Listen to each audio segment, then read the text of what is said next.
this box, fresh off of Aliexpress, there is a gaming laptop by a brand that definitely isn't Alienware. Those two logos look nothing alike. Neither do those two. And these two especially don't look like blatantly copied homework. But before we crack open this box, it's time for a word from today's video sponsor that helped pay for this weirdly expensive not an Alienware. In a world dominated by garbage trash fans, one fan rises to the top with uncompromised build quality and a dedication to performance. The Be Quiet Silent Wing 4s lay waste to the competition. No unicorn vomit gimmicks, just silent performance and dependable reliability. The Be Quiet Silent Wing 4s.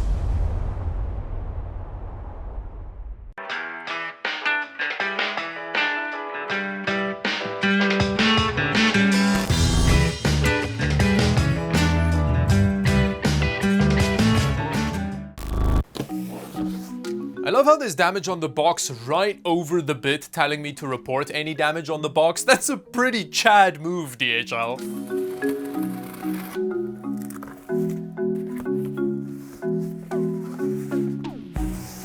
See, it's nothing like Alienware. The name is completely different. Thunderobot. Or is it Thunderobot? I'm not sure. Now, as you can see from the specs, this Thunderobot is a pretty serious not an Alienware gaming laptop. So I'm excited. Let's open it up and have a closer look. Whoa, there's another box inside. Holy crap. Ooh, we've gone from current minimalist logo to older glowy background logo.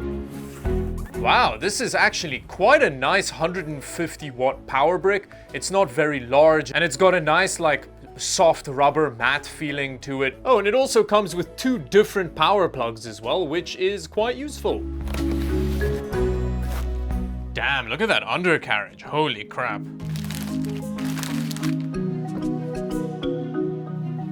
Oh.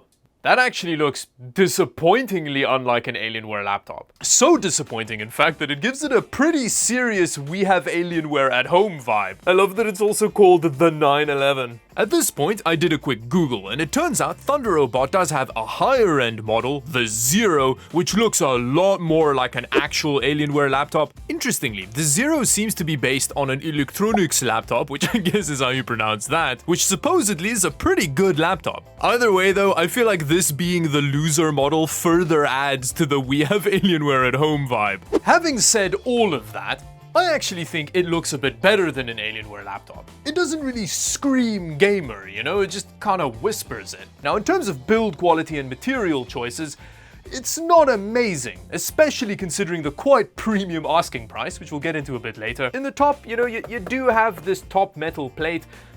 It's quite flexy though, but at least it's metal, and then that is bordering on some quite scratchy plastic that wouldn't feel out of place in an early 2000s Ford interior.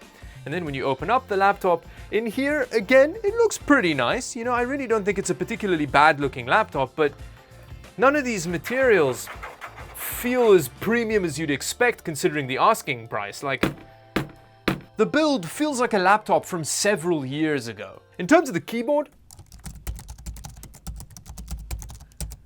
it's fine, it's perfectly serviceable, although I have felt better keyboards on cheaper laptops. The I/O is good. You have enough USB ports to plug things in, so that's nice. You even get a full-sized Ethernet port. Although I do wish it wasn't on the right-hand side. If you have it plugged in while clapping cheeks, it does kind of interfere with your mouse a bit. Although offsetting that a bit, aside from the HDMI port on the back, we also have a mini display port, which is quite rare for laptops, and I think that's a great addition. With all of that out the way, let's open up this Thunderobot and have a look at the cooling solution under here, which actually seems quite promising. There is a lot of ventilation on the back, and then we also have some copper peeking through under that.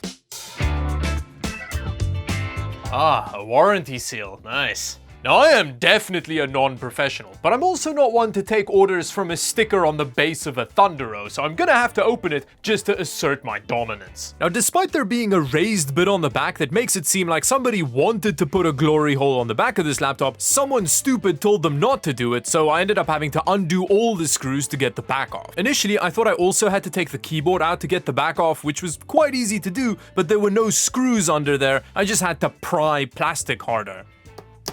There we go. Oh, that felt really rough. Oh, this is not a very nice laptop to open. Ooh, that's a lot of copper. Although we do have my favorite thing in the world under here, which is downward facing speakers. I just love them. And next to that is a nice hole for an additional 2.5-inch drive. And it actually comes with dual channel RAM, which is very exciting. It's actually DDR4, which, considering that we have a 12700H in here, is a bit disappointing for the price. But it's dual channel, so I can't complain too much. It's got an SSD in it by a brand called SSD, which is quite interesting. Battery-wise, we've got a 3500 milliamp hour battery in here. In terms of the cooling solution, it looks pretty good. We don't have that many heat pipes, but there's a lot of ventilation down here, and I think it should be fine. Under the naked copper, we have a beefy i7 12700H and an RTX 3050. I'm not sure what the TDP of this 3050 is, but again, we'll find out in a little bit. Actually, on that note, let's close this laptop up and fire it up so we can see how much VD it comes with.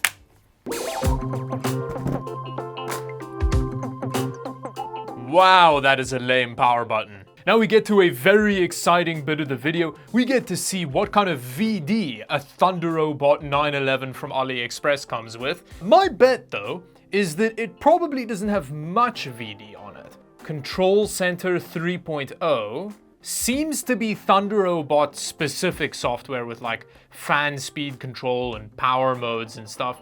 Okay, we'll leave it on entertainment for now, but when we get to the actual gaming bit, I'll switch it over to performance. We've also got an RGB software control suite, which looks like this. So that's Control Center. It's just got fairly generic laptop controls stuff in it.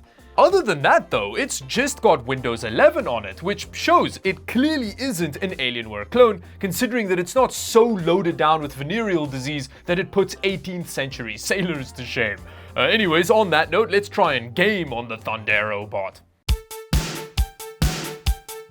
Wow, GTA 5 is running really well on this laptop. Obviously, the fact that we have a just usable RAM configuration on this laptop straight out of the box does help a lot.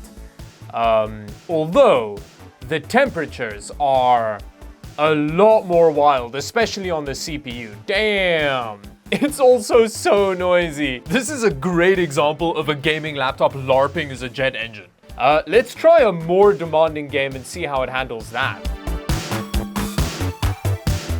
Wow, this laptop also runs the crap out of Battlefield 5. This is a 1080p high settings with DirectX 11, and it's sitting solidly at about 100 frames per second, which, again, considering the RTX 3050 in here, is pretty good.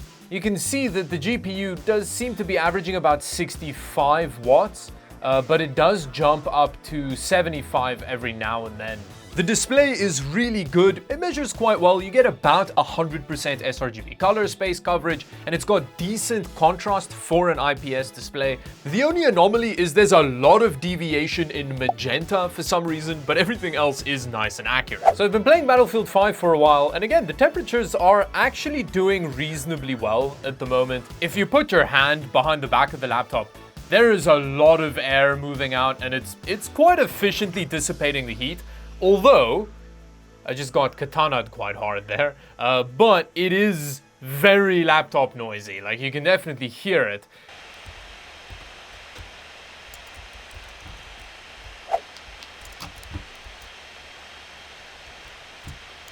But with that, let's move over to Cyberpunk and see how it runs that. With Cyberpunk running at 1080p medium settings, it's very usable. We're not quite getting 60 frames per second, but it feels nice and smooth. The speakers are really bad. Even for downward-facing laptop speakers, it's pretty shockingly bad. Yeah, you can barely hear the speakers over the laptop shouting. Like, that's a terrible combination.